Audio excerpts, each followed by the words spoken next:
Selayang Pandang Pincuran Sikambang.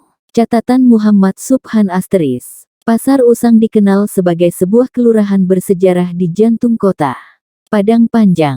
Kelurahan ini dikelilingi situs-situs bersejarah, khususnya yang berkaitan dengan lembaga pendidikan agama Islam yang pada zamannya memberi pengaruh bagi perkembangan dakwah Islamiyah di ranah Minang.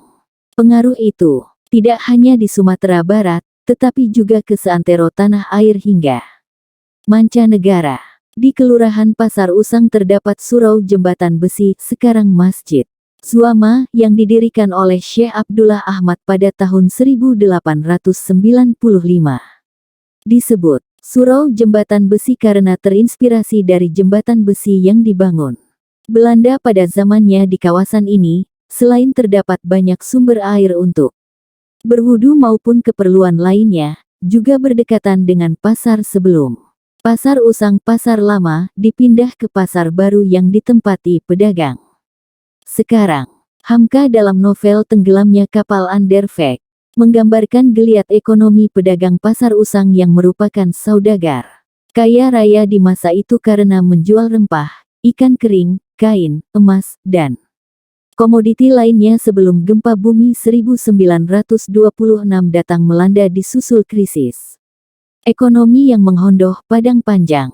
Menurut catatan sejarawan Prof. Dr. Phil. Gusti Asnan dalam buku Kamus Sejarah Minangkabau 2003 pada tahun 1905 Syekh Abdullah Ahmad digantikan oleh sahabatnya Syekh Daud Rashidi karena ia pindah ke Padang. Syekh Daud berasal dari Balingka.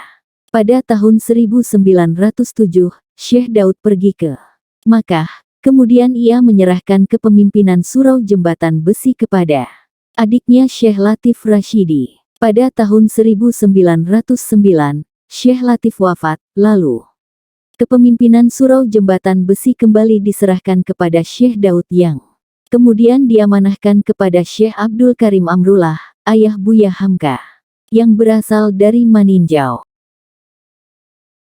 Kepakarannya dalam ilmu agama. Di masa kepemimpinan Haji Rasul inilah pengajian di surau jembatan besi mengalami kemajuan pesat. Tidak hanya dari Padang Panjang dan sekitarnya, pelajar-pelajar yang menuntut ilmu agama juga berdatangan dari Aceh, Tapanuli, bahkan hingga Malaysia.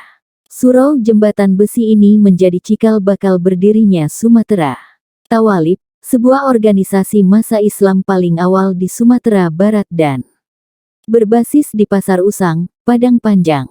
Mengutip Wikipedia, istilah Sumatera Tawalib dikutip dari bahasa Arab yang secara harfiah bermakna pelajar-pelajar Sumatera dan didirikan pada tanggal 15 Januari tahun 1919.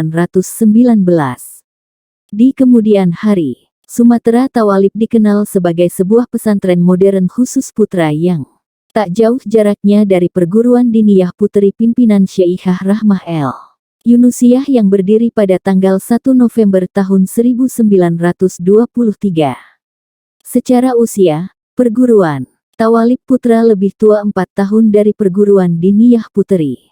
Dalam perkembangannya, perguruan Tawalib juga mendirikan lembaga pendidikan, pesantren khusus putri dan lembaga pendidikan dasar mulai dari TK hingga Madrasah Aliyah. Yang menarik, dari 3 titik situs bersejarah ini, terdapat sebuah kolam yang tidak terlalu luas dan memiliki mata air yang tidak pernah kering dan kolam itu berada di sebuah kawasan yang dinamakan Pincuran Sikambang.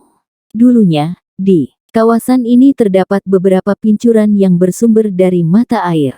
Pincuran Sikambang lambat laun menjadi sebuah rukun tetangga RT, sama dengan masuk ke dalam wilayah administratif RTX, Kelurahan Pasar Usang, Kecamatan Padang Panjang, Barat dan lokasinya dikelilingi oleh surau jembatan besi, Masjid Zuama, diniyah putri, perguruan Tawalib, serta beberapa gedung lainnya. Secara jarak, Pincuran Sikambang lebih dekat dengan surau jembatan besi, Masjid Zuama, yang dibatasi oleh pandang pekuburan dan beberapa rumah warga.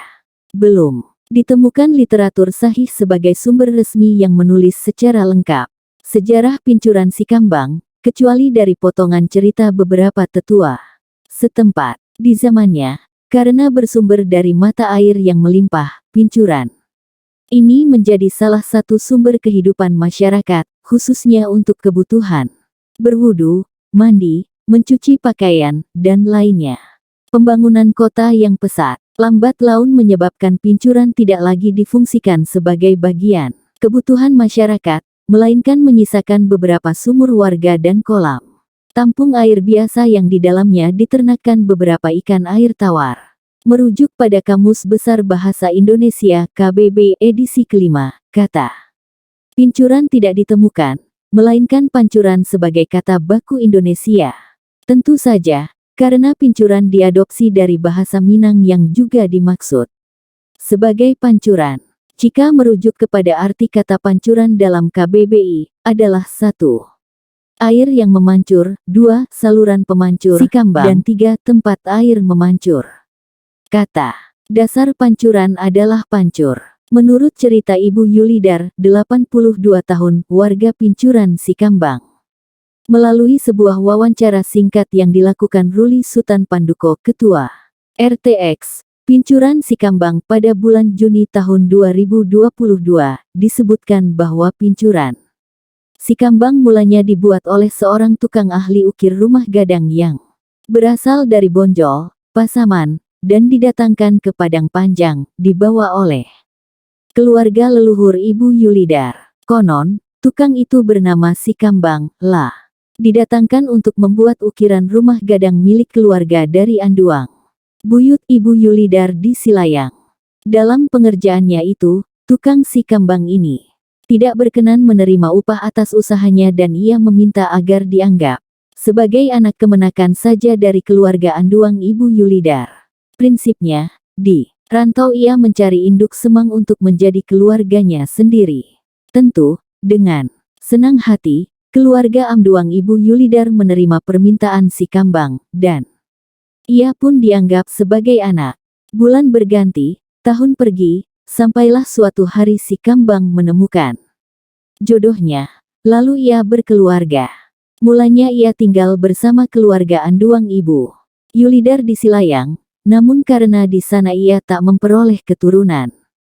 Kemudian ia pindah ke daerah yang kini disebut sebagai Pincuran Sikambang. RTX. Tentu saja di masa itu, rumah-rumah penduduk belum seramai dan serapat sekarang. Pohon-pohon besar berdaun lebat masih tumbuh subur, sungai masih mengalir dan berair deras, juga bukit-bukit rendah berlembah, pun meneruskan kehidupannya di sana, lalu membuat pincuran-pincuran sebagai sumber air untuk keluarga maupun digunakan penduduk setempat yang rumah-rumahnya masih dapat dihitung jari. Di daerah ini, Sikambang memperoleh rezeki anak keturunan, dan jumlahnya terus berkembang. Lambat laun, penduduk setempat akrab dengan Sikambang, kemudian pincuran air yang dibuatnya dikenal sebagai Pincuran Sikambang, sekaligus mengenang usaha Sikambang membuat pincuran air untuk kebutuhan penduduk. Kisah ini tentu perlu penggalian lebih dalam terkait sejarah penamaan suatu daerah secara ilmu historiografi. Sumber air di Pincuran Sikambang di masa lampau diduga juga terkait hubung dengan eksistensi pelajar-pelajar di surau, jembatan besi ataupun perguruan tawalib, juga pedagang-pedagang di pasar lama Pasa Usang yang memanfaatkan Pincuran Sikambang untuk tempat pemandian ataupun keperluan berwudu untuk salat dan lainnya. Di masa lalu, Pincuran Sikambang menjadi lokasi pemandaian yang juga diminati masyarakat. Selain Lubuak Matokuciang di Pinggang Singgalang yang jaraknya juga tak jauh dari Pasar Usang. Saat ini, Pincuran Sikambang terus berkembang menjadi sebuah pemukiman padat penduduk. Rumah-rumah warga berdiri rapat antara satu dengan lainnya. Pincuran Sikambang dikelilingi bangunan-bangunan strategis yang utuh dan kokoh, seperti pertokoan, kantor pos, hotel, masjid Zuama, Diniyah Puteri, perguruan tawalib, rumah sakit Yarsi Ibnu Sina, perbankan, dan rumah dinas wakil wali kota. Rumah-rumah kos pelajar dan mahasiswa juga menyemarakan suasana di sekeliling Pincuran Sikambang sehingga di masa Mendatang Pincuran Sikambang dapat dikembangkan menjadi destinasi wisata. Sejarah yang dapat mendatangkan pundi-pundi uang bagi masyarakat yang sadar wisata dan sadar sejarah. Itu tidak mustahil. Asteris. Muhammad Subhan, penulis, pegiat literasi, peminat sejarah, dan founder kelas menulis daring KMD Elipsis. Juga warga RTX, Kelurahan Pasar Usang, Padang Panjang Barat, Kota Padang Panjang.